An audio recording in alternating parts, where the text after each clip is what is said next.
Assalamu alaikum friends. Today I'm going to talk about the epistaxis or the nosebleed. So the epistaxis or the nosebleed is actually the condition in which the bleeding occurs from the nose. So here you can see in the picture in which the bleeding occur from the nose of the child. Here you can see the encircled area which is actually the epistaxis. So the blood can goes into the stomach. If the blood is more and goes into the stomach and can cause the nausea or vomiting. So the blood may be less or more, and if the blood loss or is more, it can cause this. It can cause severe decrease in blood pressure. So the symptoms is bleeding from the nose. Bleeding from the nose is a symptom of epistaxis.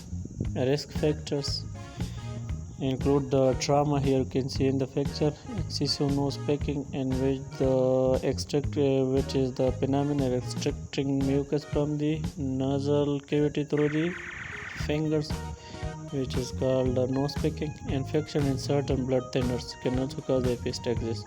High blood pressure, alcoholism, seasonal allergies, and the dry weather.